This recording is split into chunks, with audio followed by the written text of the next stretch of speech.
our hands in Jesus' name. Amen. Our Lord and our God, as we go into your word this morning, we pray that your word will minister unto our soul. We pray that your word will not stand against us on the day of judgment in Jesus' name. Amen. Lord, everything that will come out today, let it transform our life tremendously in Jesus' name. Amen. For in Jesus' mighty name I pray. Amen. Amen. Amen. In Jesus' name. All glory belongs to the Lord. For He is worthy of our praise. No man on earth should give glory to Himself. All the glory must be to the Lord, to the Lord. All glory must be to the Lord. For He is worthy of our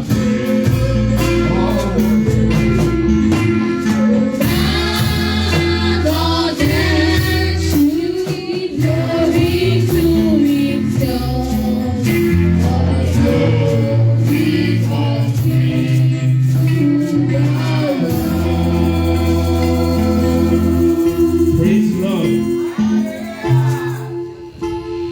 Praise the living Jesus. Let's be seated.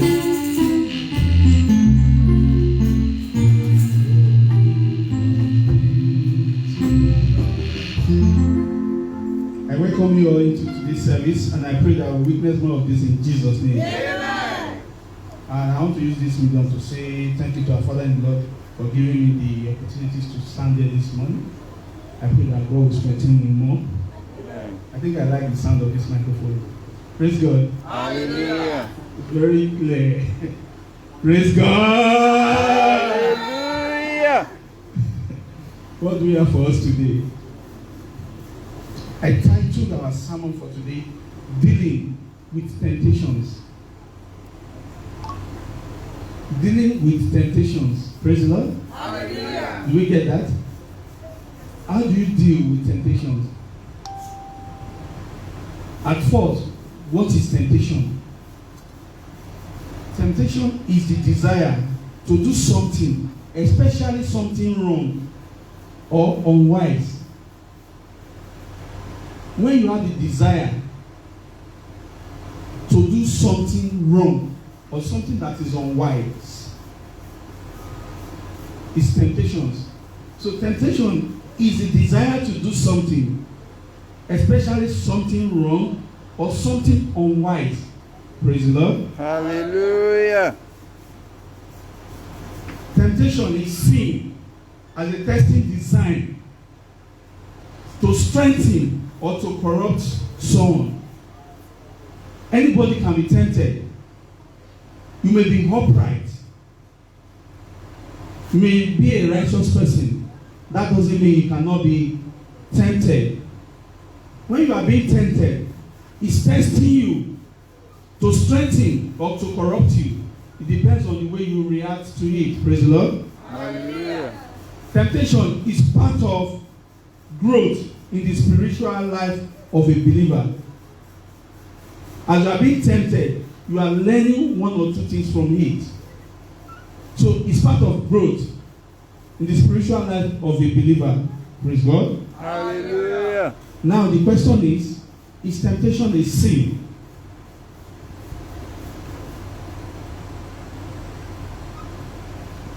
I'm asking you the question. Is temptation a sin? No. No. God bless you. He said temptation is not a sin. Temptation is not a sin. But what you do with temptation is what determines if that temptation is sin or not. Praise God. Hallelujah. Do you get what I'm trying to say? When you are being tempted, whatever you do, your reaction towards that temptation is what will now decide if what you have done is sinful or not. Praise God. Hallelujah. Joseph was tempted. What happened between Joseph and the wife of Potiphar? Did it lead Joseph to sin? No. Is anybody answering? No. Shall I go answer again? Praise God. Hallelujah. It did not lead Joseph to sin because of the way Joseph reacts to what happened. So temptations will come your way, but the way you and I now react to that temptation is what will now decide that, okay, this person has committed a sin, or this person has not committed a sin. In the case of Joseph, when he was being lured to fornicate with the wife of Potiphar, the guy did what? He fled so that he will not fall into that temptation. Praise the Lord. Hallelujah. Hebrews 4:15.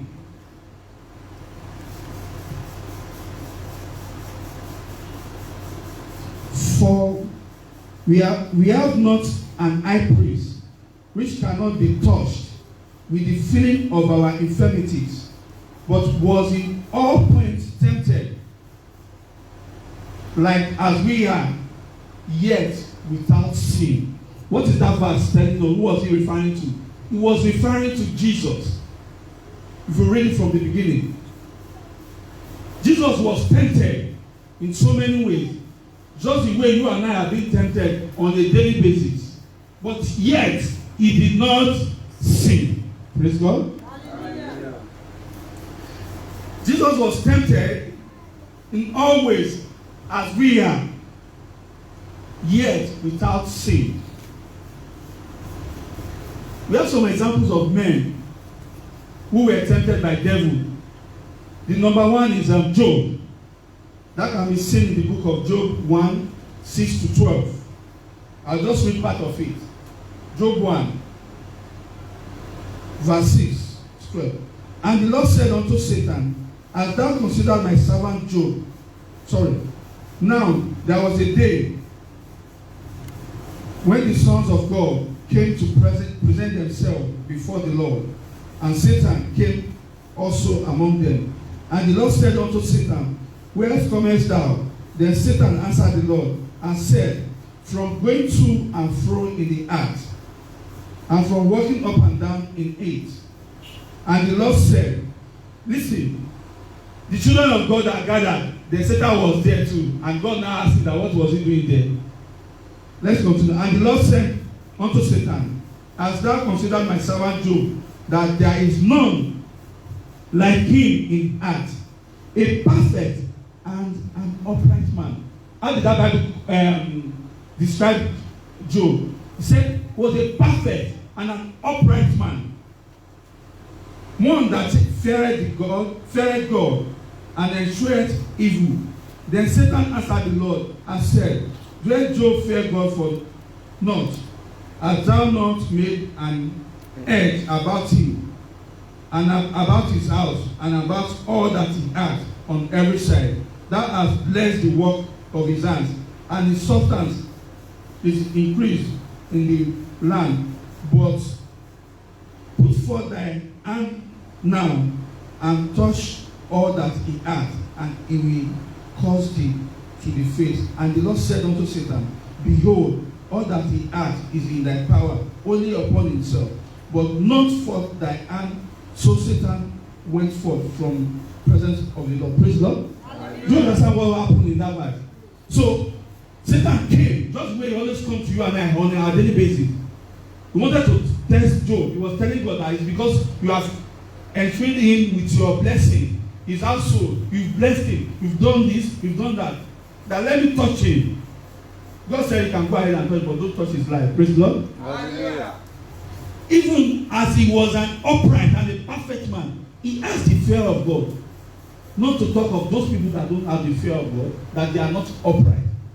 So what I'm trying to say is that no matter who you are, you will be tempted. Even Jesus our Lord was tempted. Praise the Lord. Hallelujah. So the number one person was Job. He was tempted by Satan. Number two was David. You can see that in 1 Chronicles 21:1. When He's taking number. He wants to number them, the Israelites. So we can read that. David was tempted as well. Joshua, the high priest, was equally tempted by Satan. Zechariah 3:1-5. The number 4. Ananias and Sapphira, they were equally tempted. That one can be seen in the book of Acts 5:1-3. You know what they did? Ananias, they lied. Nobody asked you to sell your land. You offered to sell. Let's say they sell it at 1 million naira. Now came to the man of God that land we have sold it to. We sold it at 500,000. He kept like 500,000 to themselves. And the man of God knew that they were lying. Praise God. Hallelujah. Just like the way the devil will tell some of us when it comes to the man of God, you'll be telling lies. And God would have shown the man of God that this person is lying. But we are living under the grace of our Lord Jesus Christ. What happened in that days of Ananias and Sapphira? The man fell down immediately and died because he did what? He lied. The wife too came to look for the husband. What happened to the wife too? He died. I remember in those days our father in the law of blessed memory. You know, when he gives the example, he said in those days, when you commit sin, when you now come to the altar and you have sinned, you come to the altar, you want to come and worship God. Some people can just slump and die immediately. But now, you and I are living under the grace of our Lord Jesus Christ. But we shouldn't take that grace for granted. Praise the Lord. Hallelujah. Another person that was tempted was Peter. That can be found in the book of Luke 22, verse 31. Then the last one, Samson, who was tempted by Delilah in Judges 16:6-20. I want you to note something here. There is a difference between Samson and Joseph. The way Joseph reacted to temptation is different from the way Samson reacted to temptations. Praise God. Hallelujah. There are some temptations that when you fall into them, it will transform your life. It will impact your life negatively. There are some that when they come your way and you are able to scale through, it will move you from glory to glory. In the case of Samson, he fell into that temptation, and what happened to him? He was destroyed. Many men that fall into the temptations of fornication and adultery, their hands, it doesn't end well for them. Something will leave you. Praise God. Hallelujah. In the case of Samson, he fell into that temptation. His life didn't remain the same, and he died. He fell into the temptation of a woman. When that same temptation of a woman came to Joseph, Joseph reacted differently. That was why he was elevated. If Joseph had slept with the wife of Potiphar, what do you think would have happened? I'm very sure it would have been, someone would have seen him or so. They would throw him into prison or they will kill him. Praise the Lord. Hallelujah. So the question is, how do you react to temptation? Immediately I came in this morning, my father-in-law was there asking that, why did you come late? I don't know, maybe the devil knows that I want to talk about temptation. So that temptation now happened this morning. In my compound, we have 4 in that compound. I was staying upstairs, I have a neighbor downstairs. So we have a rule in the compound that if you are the one that parked last, by 6 a.m. you need to move your car out of the compound so that others can park their own car. Maybe because it's weekend. I was outside for over almost 30 minutes. I knocked the door of my neighbor, go, go, go, go, go, go. I called the line, the wife, the husband. Nobody answered. And a typical me that doesn't like injustice. I was just calm. Someone was just saying that, it's anger. He wants to trigger that anger. That, why would you do this to me? Because I've never done that to you. I'm very sure that God heard me. But maybe he was feeling that, it's too early. Why would this guy come and knock at my door? And I waited outside till after 9 yesterday before I brought my car in. But the guy didn't come out until after 30 minutes. Just came and I said, good morning. sorry.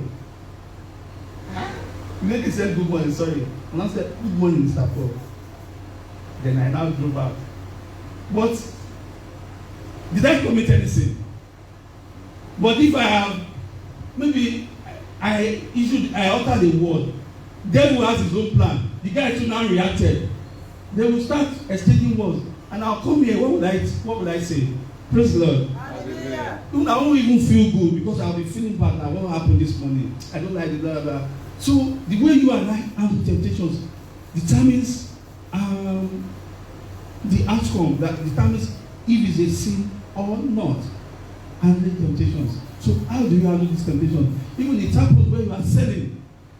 Mama Lagbaja will come. That is my customer. It happens a lot. Especially those people that sell the same product. This person is my customer. This person is my customer. Or you price something, they will abuse you. Tell them, no, okay, my lord. You understand? When you want to react, when you are doing that, something else will be coming up. That's how the devil works. Praise God. Hallelujah. So, what do you do when you find yourself in these shackles of temptations? What do you do? How do you handle it? Number one thing, the first thing to do, pray as Jesus taught us in Matthew 6:13. He said, lead us not into temptation, but deliver us from all evil. Remember, Jesus told his disciples that they should watch and pray, that you may not enter into temptation. That one can be found in the book of Matthew 26:41. Praise God. Hallelujah. I remember one day, our minister, Fashola, that they took him to Senate to defend his, when they named him as the minister, that will be the minister for power, works and housing. That the first time also. No, something happened in Lagos State then. They said that they built a website with some millions of naira. How much does it take you to build a website normally? You know that it's not that much. So they said maybe like 60 million. I can't remember the figure now. You know what the man said?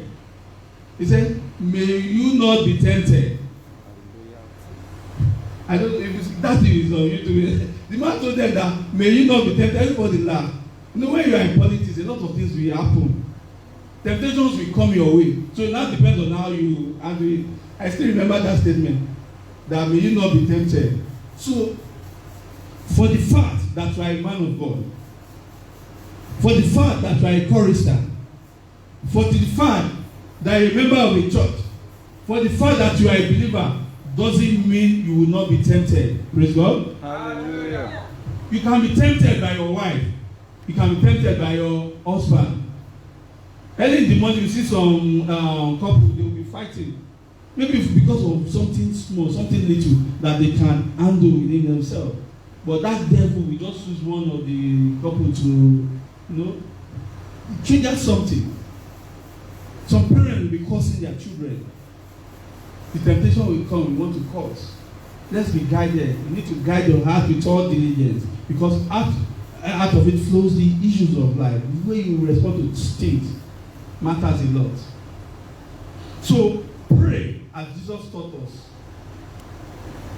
Lead us not into temptation. We should always have this prayer. The Bible says all days are evil, but you use what to redeem the day? Prayer. God bless you. Let's pray every day as we are going. God, don't let me see temptations that will lead me to hell, that will lead me to sin. Praise God. Hallelujah. Number 2, know yourself well.